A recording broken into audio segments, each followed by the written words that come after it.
मैं ऐसे योग की बात करने जा रहा हूं जो शुक्र और बुध के द्वारा यह योग बनता है। शुक्र को लक्ष्मी, विलासिता, मौज शौक, मनोरंजन, भोग, विलासिता इन सब के कारक है। तो लक्ष्मी और बुध को विष्णु का दर्जा प्राप्त है, राजकुमार माना गया है, बुद्धि माना गया है। तो इनके योग से लक्ष्मी नारायण योग बनता है। चंद्र और मंगल की युति से लक्ष्मी योग बनता है। लक्ष्मी आती जाती रहती है। स्थिर रूप से यह योग लक्ष्मी नारायण योग से ही बनता है। हाँ, अवश्य काफी कुंडलियों में मिलता है, कहीं कहीं इनका रिजल्ट नहीं मिलता है। उसका भी एक विशेष कारण है, शुक्र का बलवान होना अनिवार्य। आपके पास सब कुछ है, लेकिन जब आप उसका सुख का भोग नहीं करते तो इसका मतलब है शुक्र की स्थिति आपकी कुंडली में अच्छी नहीं है।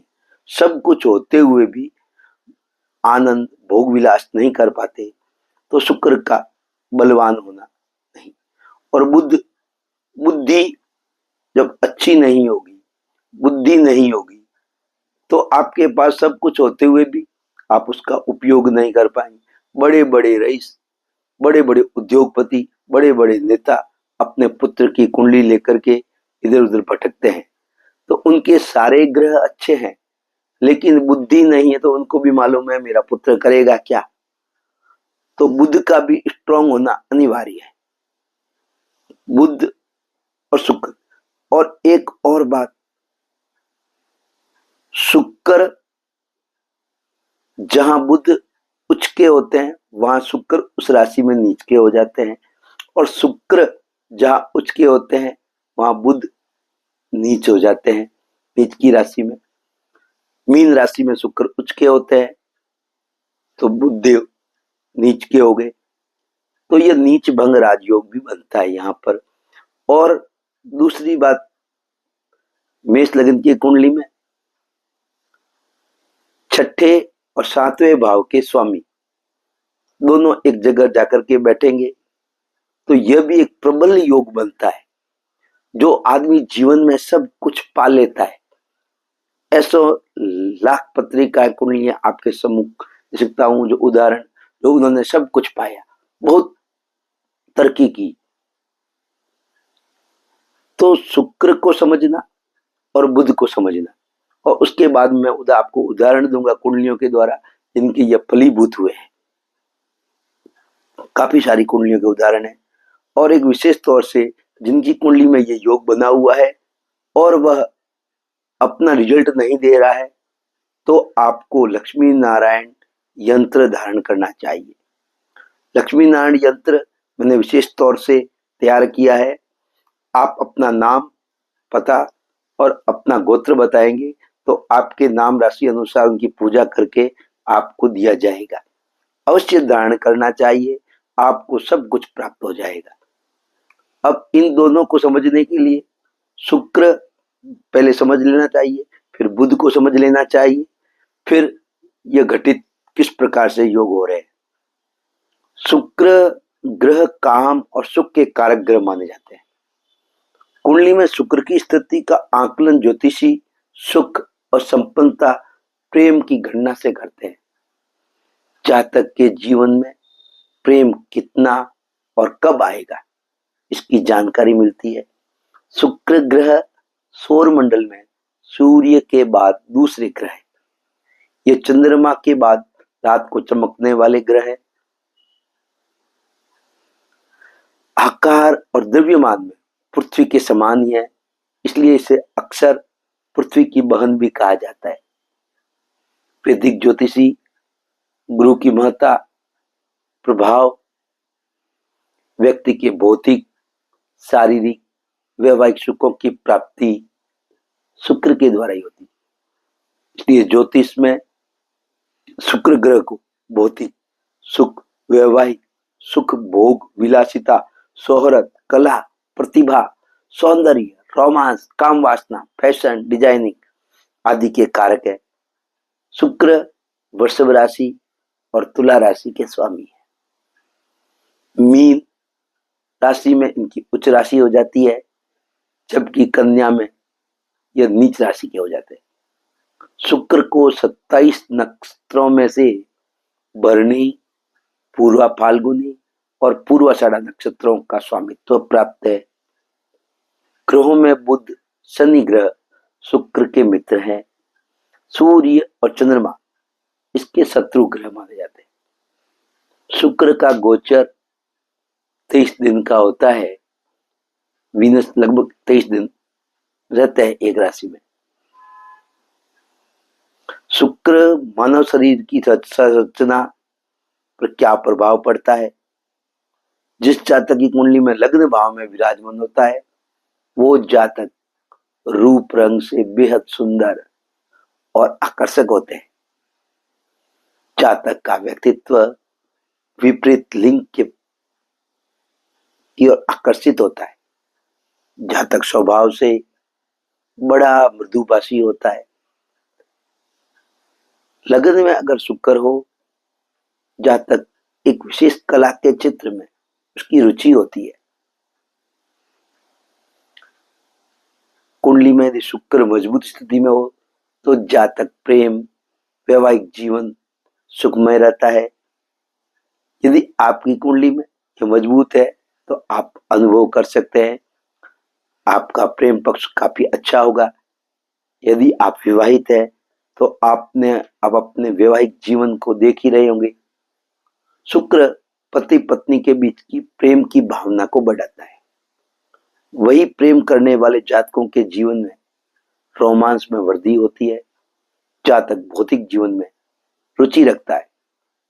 अगर कमजोर हो या क्रूर ग्रह की दृष्टि हो तो ऐसे जातकों के परिवार, प्रेम संबंधी परेशानियां आती है।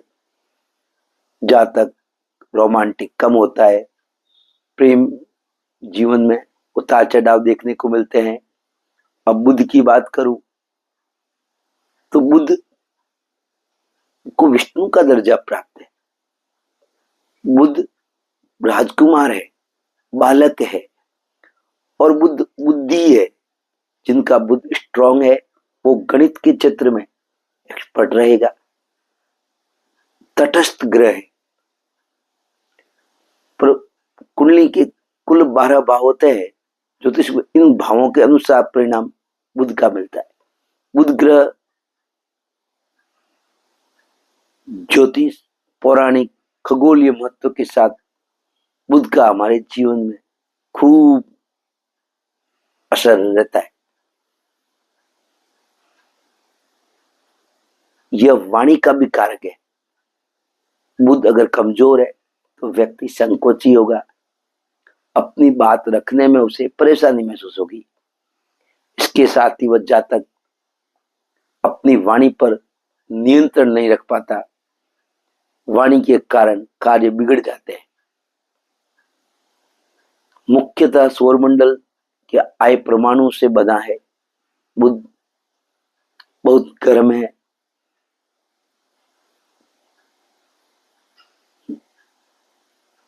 बुध ग्रह क्रूर ग्रहों की संगति में अशुभ हो जाता है। बुध मिथुन और कन्या राशि के स्वामी है। उच्च के यह कन्या राशि में हो जाते हैं। नीच के यह मीन राशि में होते हैं। 27 नक्षत्रों में अश्लेषा, ज्येष्ठा और रेवती नक्षत्र पर इनका स्वामित्व है। बुध बुद्धि, तर्क, मित्र का कारक ग्रह माना जाता है। सूर्य, शुक्र बुध के मित्र हैं, जबकि चंद्रमा और मंगल इनके शत्रु है।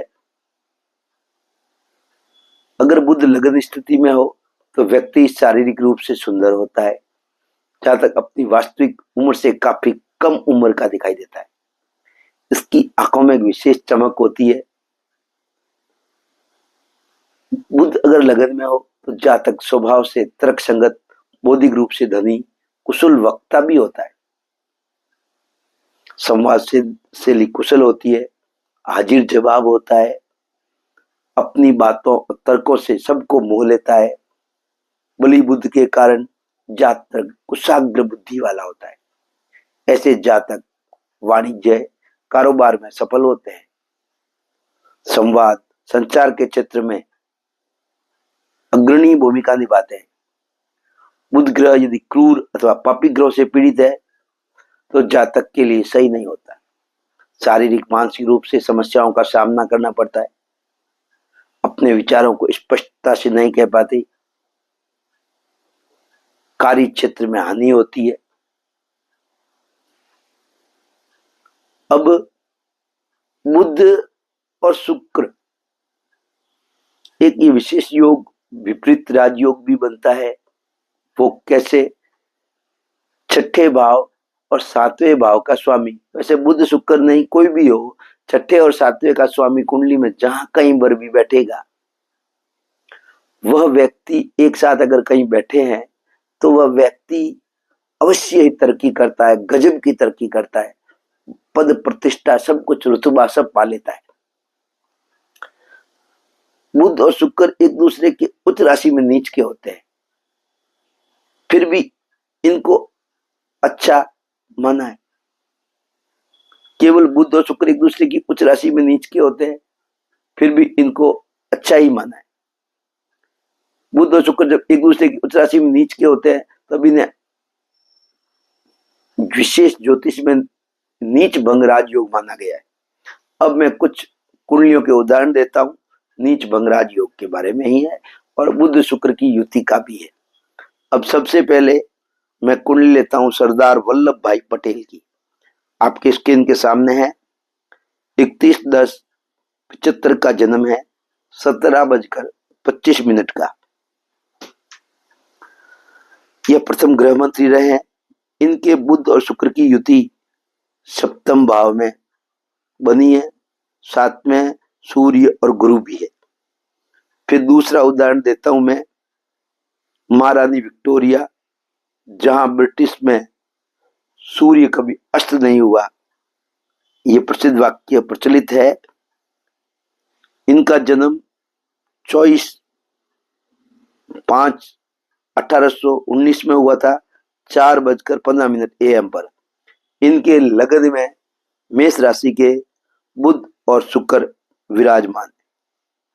युति लालू प्रसाद यादव, बिहार के पूर्व मुख्यमंत्री, फुलवरिया बिहार के इनका जन्म स्थान है। 11/6/48 में इनका जन्म हुआ था। 11 तारीख सुबह 4 बजे का जन्म है। इनके बुध और शुक्र मिथुन राशि के तृतीय भाव में विराजमान है। Doctor director general police Punjab के KPS गिल, आतंकवाद को पंजाब से मुक्त कर दिया था। 29/12/34 का जन्म है, 14 PM का। इनके भाग्य स्थान में बुध शुक्र और सूर्य है। अभिषेक बच्चन, मुंबई में इनका जन्म है। 5/12/1976 का जन्म है, रात्रि को 12 बजे। इनके भी भाग्य स्थान में बुध और शुक्र धनु राशि के हैं। स्वामी विवेकानंद, इनकी कुंडली आपके सम्मुख है। 12 जनवरी 1862 में इनका जन्म हुआ है। 5:52 पर सुबह कलकत्ता में इनका जन्म है।